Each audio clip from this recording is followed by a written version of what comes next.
Road మీద పరిగెత్తే నువ్వు బైక్ మీద వచ్చి పట్టుకుంటావనే నేను పొలాల్లోకి పరిగెత్తే. మీ దగ్గర నుంచి నేను తప్పించుకొని వెళ్తున్నాను కదా, అప్పుడు మీరు నన్ను చూసి అని నవ్వారు. ఈడో ఎర్రోడు ఈడిట్టాగే నవ్వుతాడు అనుకున్నాను గాని మీ ప్లానింగ్ ఎంత పక్కాగా ఉంటుందని నాకు తెలియదండి. ఆవిడెవరో నాకు తెలియదండి. బొట్టు పెట్టుకుని ముత్తైదువులా తయారైంది అంటే ఈమె భర్త చనిపోలేదా?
ఇంకెందుకన్నా ఆలోచిస్తున్నావు? దీన్ని చంపి పారాయి. అవును సాంబన్న, మన చేతికి దొరికినా గానీ ఇంకెందుకు కొట్టడం? దీన్ని చంపేయన్నా. మన అన్న ప్రాణాలు తీయాలని చూసిన దీన్ని మనందరం ముక్కలు ముక్కలుగా నరికేద్దాం.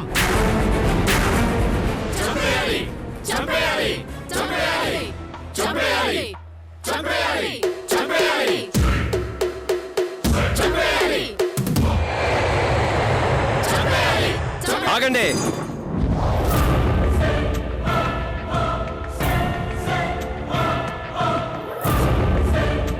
అర్థమైందా? నేను ఒక్క మాట చెప్తే చాలు, వీళ్ళు నిన్ను కుక్కను కొట్టినట్టు కొట్టి చంపుతారు. ఇప్పటికైనా దాని గురించి చెప్పావనుకో, ఈ బాధ లేకుండా ప్రశాంతంగా చచ్చిపోతావు. లేదంటే నువ్వు నోరు విప్పే వరకు ఈ నరకం తప్పదు.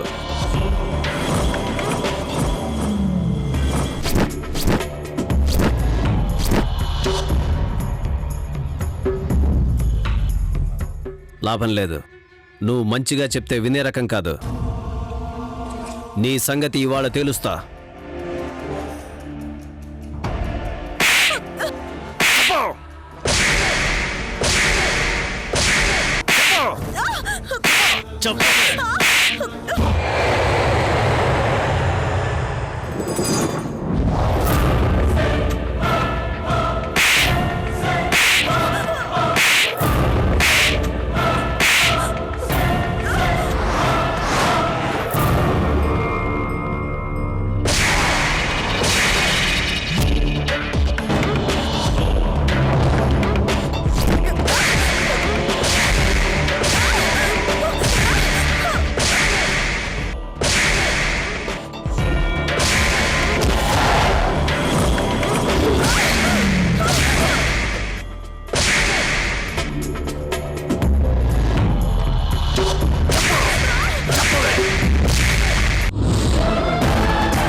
ఇప్పటికైనా చెప్తావా, లేదా ఇంతకన్నా నరకం చూపించమంటావా? అన్నా, ఇది ఎట్లన్నా చెప్పేటట్లేదన్నా. ఆలస్యం చేయకుండా ఏసే అన్నా. ఇది చెప్పకపోతే మనం దీని దోస్తు గురించి తెలుసుకోలేకపోతున్నాం అనుకుంటుందన్నా. ఇది మనకు దొరికిపోయినట్టే, ఏదో ఒకరోజు అది కూడా దొరుకుతుంది. ముందు దీన్నేసేయన్నా. రేయ్,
ఏంటి ఈ టైంలో ఫోన్ చేసిండు?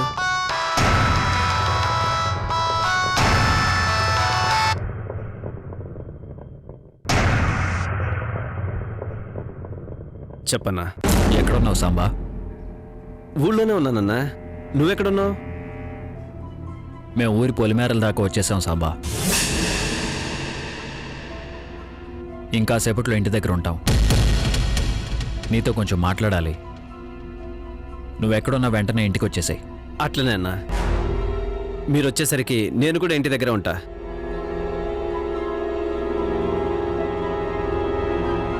రేయ్, అన్న ఊర్లో కూర్చుండు. ఇప్పుడు దీన్ని చంపడం గాని అన్న చూశాడంటే పెద్ద సమస్య అవుతుంది. అందుకే దీన్ని తీసుకుపోయి మళ్ళీ అదే జాగాలో కట్టిపడేయండి. నేను అన్నను కలిసి వస్తా. అలాగే. ఏంది?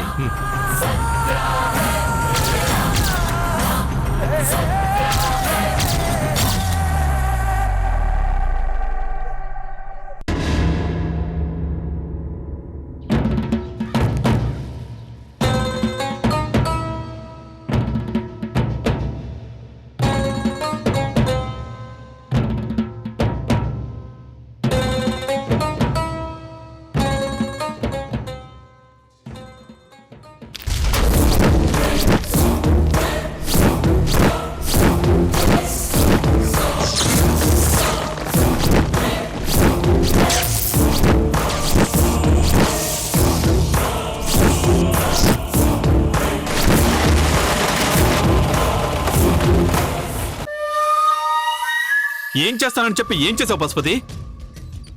మా అన్నని చంపేస్తాను, నరికేస్తాను, పీకేస్తానని చెప్పి పెద్ద మగాళ్ళ మాట్లాడి వెళ్ళి మా అన్న చేతుల్లోని చావు దెబ్బలు తినొచ్చావు. ఛీ! నిన్ను నమ్ముకొని మా వదిని తీసుకొచ్చి నీ చేతిలో పెట్టాను. కానీ నువ్వు చేసిందేంటి? కుక్క తన్నులు తిని కొన ప్రాణాలతో బయటపడ్డావు. ఇప్పుడు నా ప్రాణాల మీదకి తెచ్చిపెట్టావు. మా వదిన నా పేరు బయట పెట్టలేదు కాబట్టి సరిపోయింది. ఒకవేళ చెప్పిందంటే నా పరిస్థితి ఎలా ఉండేదో తెలుసా? ఇప్పుడు నువ్వున్న కండిషన్లో నేనుండేవాణ్ణి. మా అన్న నువ్వేం చేయలేవని తెలిసినా నిన్ను నమ్ముకోవటం నాది బుద్ధి తక్కువ. అయినా మా వద్దుని అడ్డం పెట్టుకుని సాధిస్తానంటే నీ మాటలు నమ్మి వచ్చాను చూడు. మొత్తం ప్లాన్ నాశనం చేసావు. నీలాంటి చేతగాని వాడిని నమ్ముకున్నందుకు నాకు బాగానే శాస్తి చేశావు. ఏయ్, ఎవంతో ఏం మాట్లాడుతున్నావో తెలుసారా? మాట్లాడకండ్రా, ఒక్కొక్కళ్ళు దున్నపోతులా ఉన్నారు.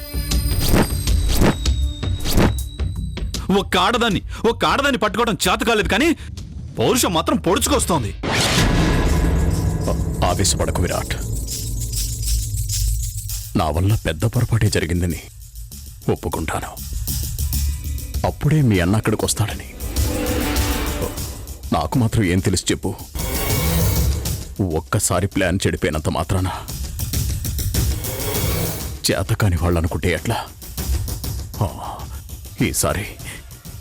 ఈసారి ఇంకా పగడ్బందీగా ఆలోచించి ప్లాన్ వేద్దాం.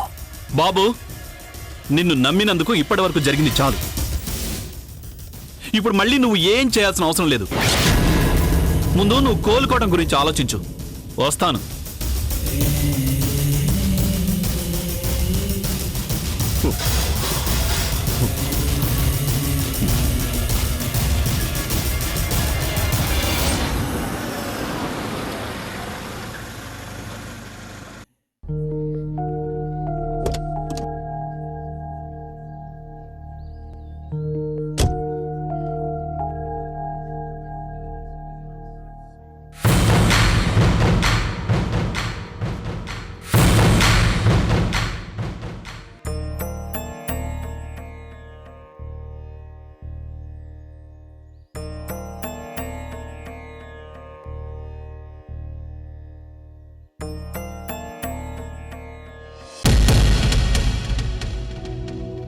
బాబు శంకర్, డాక్టర్ ఏమన్నారు? అమ్మాయికి ఎలా ఉంది?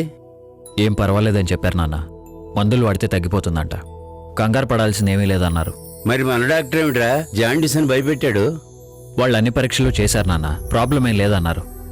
ఉన్నట్టుండి వసదాలు అయిపోయేసరికి నాకు చాలా భయం వేసిందిరా. ఇంతకు ముందు ఎప్పుడూ అమ్మాయిని అలా చూడలేదు. వసుదని ఆరోగ్యంగా ఉండేలా చూడమని రోజు ఆ దేవుణ్ణి ప్రార్థిస్తున్నాను రా. అమ్మా వసుద, నువ్వు కోలుకునేంత వరకు ఇంట్లో ఏ పని చేయటానికి వీల్లేదు. నీకేం కావాలన్నా ఎవరితోనే చెప్పి చేయించుకో, అంతేగాని నువ్వు మంచం దిగటానికి వీల్లేదమ్మా. నాకేం కాలేదని విశ్వనాథం బాబాయ్ చెప్పారు కదా మామయ్య, మీరేం కంగారు పడకండి. అదంతా నాకు తెలియదమ్మా. నువ్వు మళ్ళీ మామూలు మనిషిలా కళకళలాడుతూ నవ్వుతూ నాకు కనిపించేంత వరకు నేను నీ మాట విన్ను, అంతే.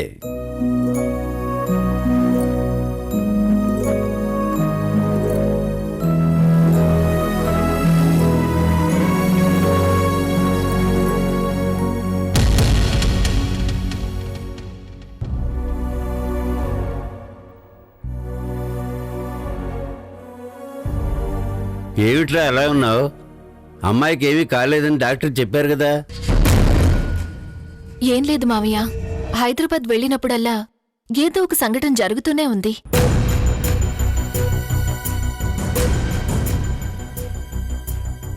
మళ్ళీ ఏమైంది వదినా? భయపడేంతగా ఏం జరగలేదు సాంబా, కాని ఒక ఆవిడ మీ అన్నం చూసి తన కొడుకు అనుకుని దగ్గరకొచ్చింది. తనతో పాటున్న ఇంకొక ఆవిడ మీ అన్నని పట్టుకుని భర్త అంది.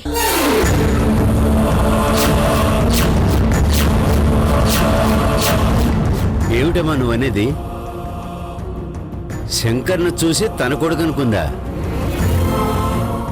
అంటే శంకర్ను పోలిన వ్యక్తి ఇంకొకడున్నాడా? ఆశ్చర్యంగా ఉందే. ఆవిడొచ్చేలా చెప్పేసరికి మేము చాలా ఆశ్చర్యపోయాం మామయ్య గారు. పాపం తన కొడుకు కనిపించకుండా పోయాడట. అతని గురించే వెతుకుతున్నారు. ఈయన్ని చూసేసరికి తన కొడుకే అనుకుని చాలా సంతోషపడింది. ఈయన తన కొడుకు కాదని ఎంత చెప్పినా నమ్మలేదు.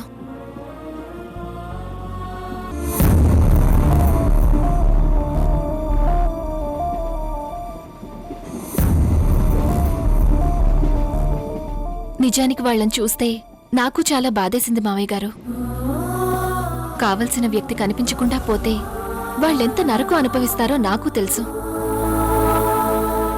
మనం కూడా ఆ బాధను అనుభవించిన వాళ్ళమే కదా. అందుకే ఆ తల్లిని చూస్తే నా కడుపు తరుక్కుపోయింది.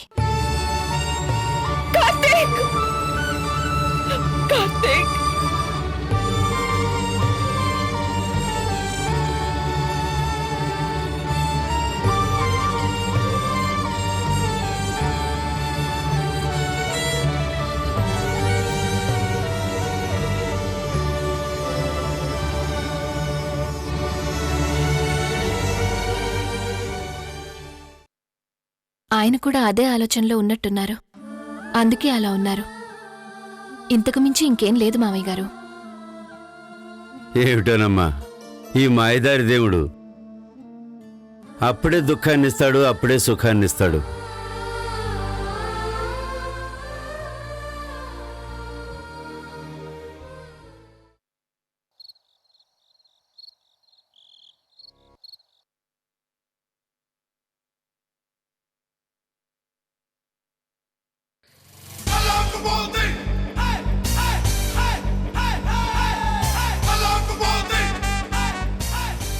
అసలు ఈ సాంబాగాడు మేనకని తీసుకెళ్ళి ఏం చేసుకుంటాడు? నా టైం బాగుండి మేనక నేనెవరో తెలియదని చెప్పింది కాబట్టి సరిపోయింది. లేదంటే నా పరిస్థితి ఎలా ఉండేది? ఇంకేముంది, గ్యారంటీగా చావు మూడేది. అంతే. అసలు మేనక నీళ్ళు ఎందుకు తీసుకొచ్చారు? మేనక్కి వీళ్ళకి సంబంధం ఏంటి? ఈయన్ని కెలికితే విషయాలన్నీ బయటపడతాయి. ఏంటి రావు గారు, మీకోసం వెయిటింగ్ తెలుసా? పొద్దున్నుంచి మాట్లాడేవాళ్ళు లేక బోర్ కొట్టేసింది. ఏంటి విశేషాలు? ఇక నీకు ఈ తిప్పలు ఉండవులే. అంటే నన్ను మా ఊరికి పంపించేస్తున్నారా? పంపించేస్తున్నావు పైకి. పైకా? అవును, పైకే. శంకరన్న ఊర్లోకి రావడం 5 నిమిషాలు ఆలస్యం ఉంటే అది పైకి పోయి ఉండేదే. అదే అదెవరు? అది నీలాగే మాకు దొరికిపోయింది కదా. దాన్ని చెట్టుకు కట్టేసి ముక్కలు ముక్కలుగా నరుకుదామనుకున్న సమయంలో శంకరన్న ఊర్లోకి వచ్చినాడన్న విషయం మాకు తెలిసింది, అందుకే బతికిపోయింది. ఇంకా కొంతకాలం బతికుండాలని రాసి పెట్టుందేమో. నువ్వేం ఫికర్ చేయ మాకు. ఆ? శంకరన్న లేని సమయంలో నిన్ను దాన్ని ఆ? ముక్కలు ముక్కలుగా నరికి జాగ్రత్తగా పాతి పెడతాం. అంతవరకు నువ్వు నీ పాటలు బ్యా బ్యా బ్యా పాడుకో. ఆ?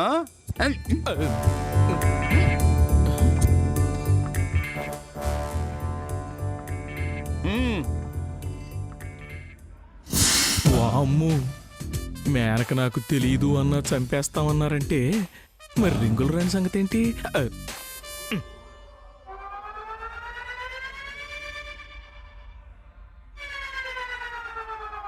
హలో, ఒరేయ్ ఏంట్రా, ఏం జరుగుతుంది అక్కడ? నా శార్థం నా పిండా కూడండి.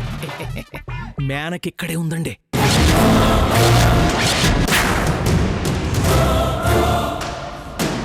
ఒరేయ్ మేనకు అక్కడ ఉండటం ఏంట్రా? అక్కడెందుకుందిరా? అక్కడ ఉండటం కాదండి, తీసుకొచ్చారు. ఎవర్రా తీసుకొచ్చింది? ఇంకెవడండి, ఆ సాంబాగాడు. ఆడేదో ట్రాన్స్పోర్ట్ కంపెనీ పెట్టుకున్నట్టు దొరికిన వాళ్ళని దొరికినట్టు హైదరాబాద్ నుంచి వరంగల్కి షిఫ్ట్ చేస్తున్నాడండి. మేనకకి వాడికి ఏంట్రా గొడవ? ఏమండి, నాకు ఆ శంకర సూరికి ఏం గొడవ ఉందని నన్ను ఇక్కడికి తీసుకొచ్చారండి? ఒరేయ్ ఆ మేనక శంకర్ సూర్య అని చూసి కార్తిక్ అనుకుని వచ్చుంటుందిరా. అది సరే, ఎందుకైనా మంచిదే మీరు కొంచెం జాగ్రత్తగా ఉండండి. ఏమండి, అలాగే ఆ చంటిగాడిని కూడా జాగ్రత్తగా ఉండమనండి. వాడు సాంబాగాడికి దొరికిపోయాడంటే మన సంగతి అంతే. నేను కాబట్టి మీ పేరు బయట పెట్టకుండా మేనేజ్ చేశాను. అదే చంటిగాడైతే మీ పేరు బయట పెట్టేసేవాడు, మీరు దొరికిపోయేవాడు. ఏమండి, మనం ఇట్టాగే మాట్లాడితే దొరికిపోతాం కానీ మీరు ఫోన్ పెట్టేసేయండి. ఉంటానండి.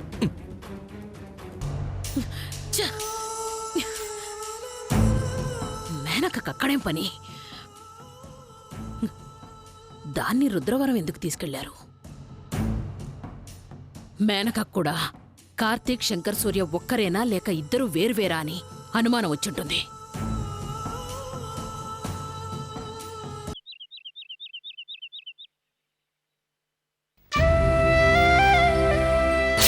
అతను నిజంగానే కార్తీక్ కాదేమో. కార్తీకే అయితే మిమ్మల్ని ఎందుకు గుర్తుపట్టినట్టు నటిస్తాడా ఆంటీ?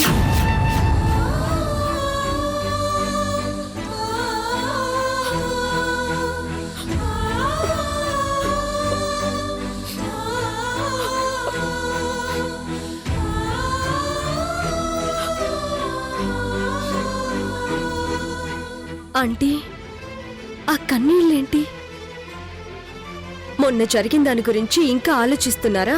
ఆలోచించకుండా ఎలా ఉండమంటావు జలజ? కన్న కొడుకు కళ్ళెదురుగానే ఉండి నేను నీ కొడుకుని కాదు అని చెప్తే ఏ తల్లైనా తట్టుకోగలదా జలజ? అతను కార్తీకే అని నమ్మకం ఏముంది ఆంటీ? మనమే ఏదో పొరపాటు పడుంటాం. లేదు జలజ, నా మనసు ఎప్పుడూ నన్ను మోసం చేయదు. వాడు ఖచ్చితంగా కార్తీకే. కానీ మన దగ్గర ఏదో దాస్తున్నాడు. వాడు ఇంటికి వచ్చినప్పుడు కూడా కంగారుగానే ఉన్నాడు. ఎన్నిసార్లు అడిగినా చెప్పలేదు. ఇప్పుడు అసలు కార్తీక్నే కాదు అంటున్నాడు. ఎందుకు ఇదంతా చేస్తున్నాడు? నాకేం అర్థం కావడం లేదు జలజ. బాధపడకండి ఆంటీ, మీ అనుమానం నేను తీరుస్తాను. ఎలా జలజ? నాకు ఆ రోజే కార్తీక్ మీద డౌట్ వచ్చింది ఆంటీ. అందుకే కార్తీక్ వచ్చిన కార్ నంబర్ని నోట్ చేసుకున్నాను. ఆ కార్ ఎవరికి సంబంధించిందో తెలుసుకోమని నా ఫ్రెండ్కి కూడా చెప్పాను. అతను ఎంక్వైరీ చేసి మనకి డీటెయిల్స్ చెప్తాడు. అప్పుడు మనం ఆ అడ్రస్కి వెళ్ళి కనుక్కుంటే మన ప్రాబ్లం సాల్వ్ అవుతుంది. కార్తీక్ ఎక్కడున్నాడో మనకి తెలిసిపోతుంది. నిజంగానే కార్తీక్ ఎక్కడున్నాడో తెలుస్తుందా జలజ? ఖచ్చితంగా తెలుస్తుందా ఆంటీ? అతను నిజంగానే కార్తీకా, లేకపోతే కార్తీక్ లాగే ఇంకొకరెవరైనా ఉన్నారా? లేదంటే మన కార్తీకే మరో వ్యక్తిలా నటిస్తున్నాడా? ఈ ప్రశ్నలన్నింటికీ సమాధానం ఒక్క ఫోన్ కాల్తో దొరుకుతుందా ఆంటీ?